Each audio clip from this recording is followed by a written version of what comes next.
Today, we're diving into a 200-year-old spiritual text that holds this incredible puzzle. It's a paradox so wild, it might just flip your entire understanding of what it means to be a good person versus a bad person. So let's just jump right in with the big question. What if the person we all look at and call a sinner, the one who breaks all the rules, was actually closer to salvation than the saint who follows every single rule to the letter? I know, it sounds totally upside down, but that is exactly the paradox we're going to unpack today. All right, so to really get this, we've got to go back in time. We're talking Vartal, India. The date is February 1st, 1826. This isn't just some abstract idea. It happened in a specific time and place, which makes it all the more fascinating. And it all kicks off with this question. Someone in a spiritual assembly asks a guru, Shriji Mahārāj, a pretty bold question. They've noticed someone who seems, unworthy, is somehow reaching this incredibly high spiritual state called samādhi. And they're asking, how? How is that even possible? That one question is what this is all about. It forces us to look at two totally different spiritual paths that seem like polar opposites, to figure out why our first impressions of who's good and who's bad might be completely wrong. So, let's meet our two main characters in this story. On one hand, you have the rule follower. This is the person everyone admires. They're pious, they're diligent, they follow all their duties perfectly. Then you've got the rule breaker, the so-called unworthy person, who's seen breaking those same rules. Seems like a pretty open and shut case, right? Well, let's see about that. First up, let's look at our pious rule follower. On the surface, you'd think they have it made, right? Their ticket to salvation is basically punched. But, as we're about to find out, just doing good deeds isn't always the whole story. Now, to get what the rule follower is doing, you have to understand dharma. And in this case, dharma isn't just some vague idea of being good. It's this really specific roadmap for how you're supposed to live, based on your place in society.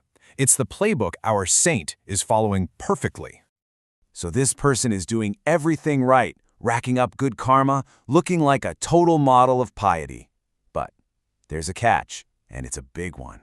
There's a fatal flaw in their approach that could bring the whole thing crashing down. And here it is.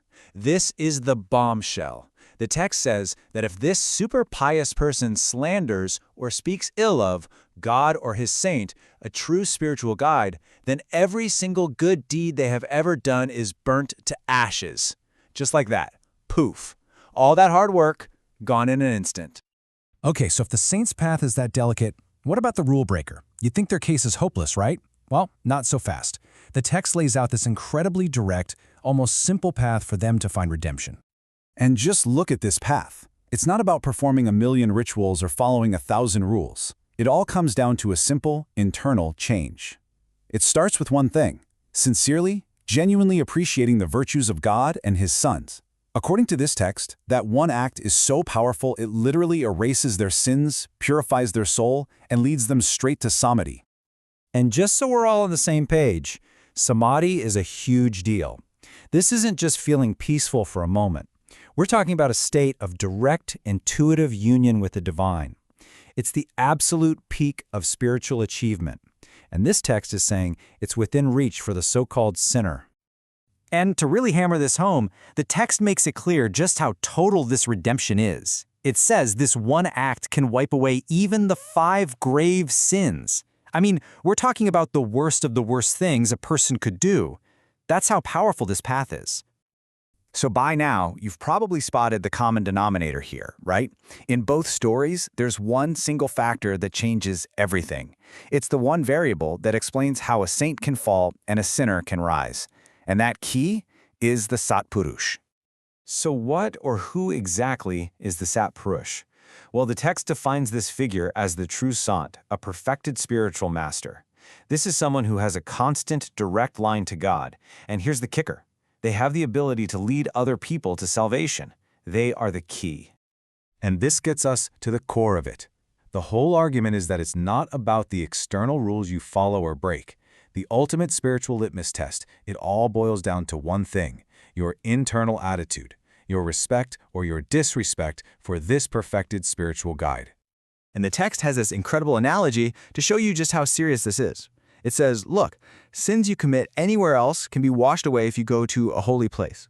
But a sin you commit at that holy place, and the Satpurush is considered a living holy place, that sin is irredeemable. It says it's like it's etched in iron. You can't wash it away.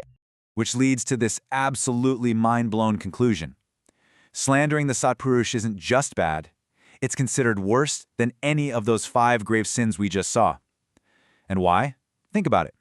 Taking refuge in the Satpurush can erase those grave sins, but nothing can erase the sin of attacking the very source of that refuge. So let's pull all these threads together and see where we land.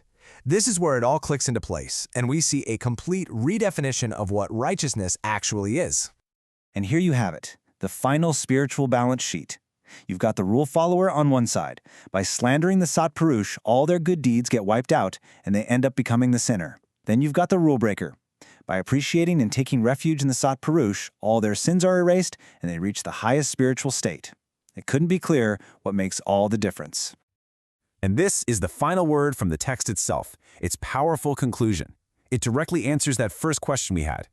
Basically, from this spiritual point of view, our worldly labels of sinner and saint are totally worthless. The person we think is a sinner might not be one at all, and the person we see as righteous might be anything but. And that leaves us with this huge question, one that goes way beyond this 200-year-old text and really hits home today.